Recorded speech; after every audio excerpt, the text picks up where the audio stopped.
for it. What do you say about the proposed Edo West African Again, we are not. Again, it's strange. That is also, as I already said it in the statement. That is already strange. That is also strange to us. That's not what I discussed with Mr. Governor right from the beginning. What I discussed with him was Benin Royal Museum. He knows that if he steps in here, if we are here together now, I will remind him. I will remind him that we are going to meaning, what did we discuss that time? Was it a MOA? Was it a legacy? No, you cannot say that we discussed that with you. So everything that you are asking now is contained in my... Just watch and listen to this video and you will see why people call Obaseki a liar. Listen to the issue he has with the palace. But Obaseki never come out to tell the truth. Exactly how our royal father is saying it. Obaseki is a cunning man and he never want to tell the truth how it is. He's been fighting the palace.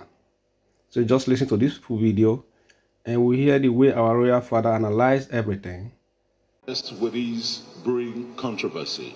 In your speech, you said, having spoken to your chiefs, to members of your kingdom, you feel very relieved. Do you think this issue about the repatriation of the artifacts from some European countries like Germany, France, and others will be domiciled in the museum that you have proposed, even before you ascending the throne, Your Majesty? Thank you very much. First of all, let me say that there is no controversy. But it's a straightforward subject matter. As I said I want to correct that impression that there's controversy between the palace and the state government or our state governor. Like I said, I asked my chiefs to be very prayerful. There's no controversy. I don't see anything as controversial in this matter. It's a straightforward subject matter. We made that very clear. Perhaps there's a breach in communication. There's communication gap. There's a little bit of misunderstanding, not on our side, but on the side of the state government or on the side of Mr. Governor Obaseki, His Excellency the Governor, which I said we should pray for. That's why I repeated and insisted that we all of us need prayers for a peaceful resolution of this misunderstanding, because we had that understanding from the very beginning that it shall be Benin Royal Museum as recommended, in fact, pronounced by my father, not even by me, by my father, and I am following the footsteps of my father. So there's no controversy at all. And the other question you asked about the international community, we have said our piece. We have made it clear to them. It's a straightforward matter. The Benin people have spoken, the chiefs have spoken, the royal family, they have all spoken. The youths have spoken. There's no controversy. If they say, there's that part. I'm not a Pentecostal Christian, but there's that part of the Bible. Let those that have ears hear. We are saying that let them hear. And we have made our position clear. I'm following my father's footsteps, following my ancestors' footsteps.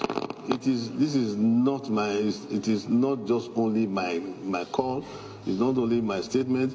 It's a statement of the entire Benin people. It's a statement of the entire Benin people. You cannot expect the artifacts to go elsewhere other than where it was taken from. It's just a given.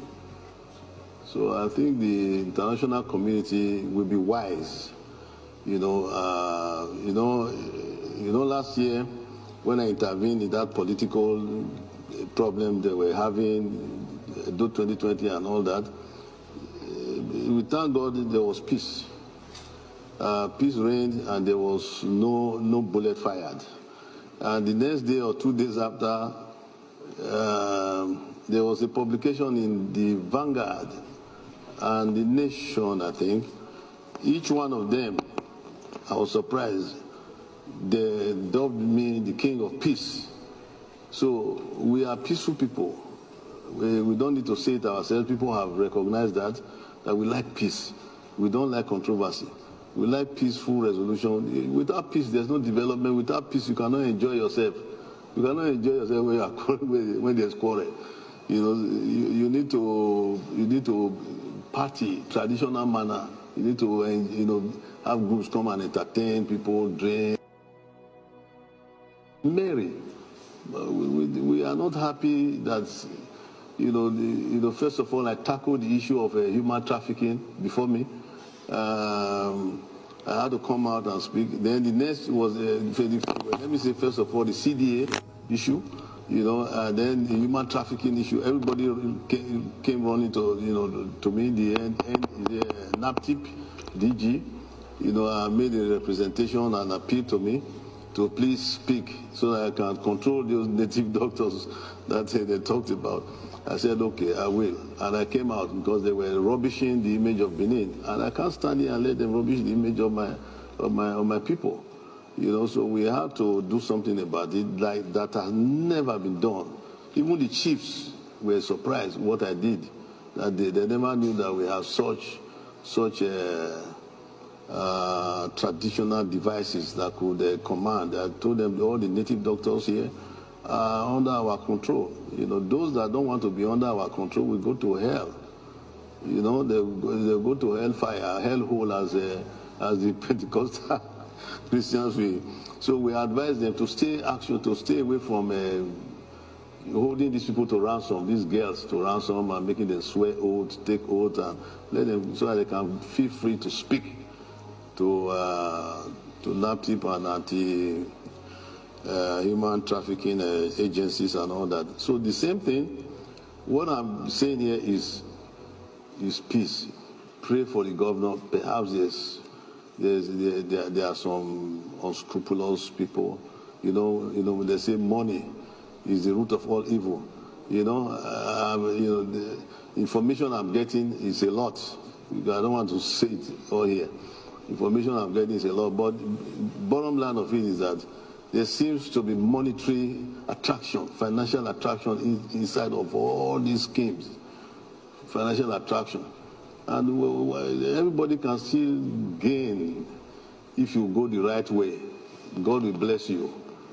If you go the right way, God will bless you. Go the demonic way, the Satan way, to be greedy and do the wrong things. God will judge the person. So that's what yes. Thanks very much for that elaborate answer there. There is another issue, whether you see it as funny or controversial again, it's another point. Because you talked about financial inducements, attractions, These artifacts being returned, a company has been registered called Legacy Restoration Trust. And you have another one, Legal Restoration Trust. Aren't you worried about this? Or are these the kind of financial inducements that you think is driving the repatriation of these artifacts? Instead of coming to the palace, then a body wants to hijack it. How worried are you about that? Well, I thank you for that question, but I think the question answers itself already. I don't know anything about Legacy Trust, Restoration Trust is not. We are not part of it. We don't know much. We don't know what is going on. We don't know what they are doing. They know what they are doing, but our concern and our focus is that The artifacts were taken from the palace many years ago, over 100 years ago. And they cannot, you have heard the people that represent a larger group of the entire kingdom. That's what you see here. That's what you see here. The old palace out there can be filled up with much more. But you heard the people where the things were taken from must come back to the same place. I don't know.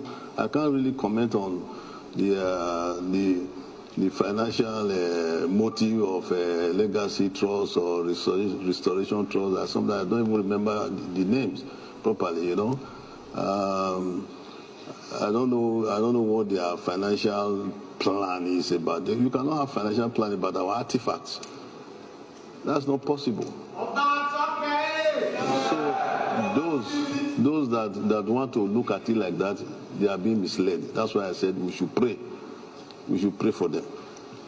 Yes, Your Royal Majesty, in praying for them, is the issue again, your emphasis anyway is that, look, these artifacts were stolen, plundered from the palace here, so therefore they must be returned here. And you said even your forebear had earmarked a land for it. What do you say about the proposed Edo West African Again, we are not. Again, it's strange. That is also, as I already said it in the statement. That is already strange. That is also strange to us. That's not what I discussed with Mr. Governor right from the beginning. What I discussed with him was Benin Royal Museum. He knows that if he steps in here, if we are here together now, I will remind him. That we are going to Aderio. Meaning, what did we discuss that time? Was it a MOA? Was it a legacy? No, you cannot say that we discussed that with me. So everything that you are asking now is contained in my... Now, having watched the interview, if you still believe there is no misunderstanding or issue between the palace and the government of Edo State, that goes to show that persons like you are finding it difficult to accept the truth. Now, let me break it down a bit.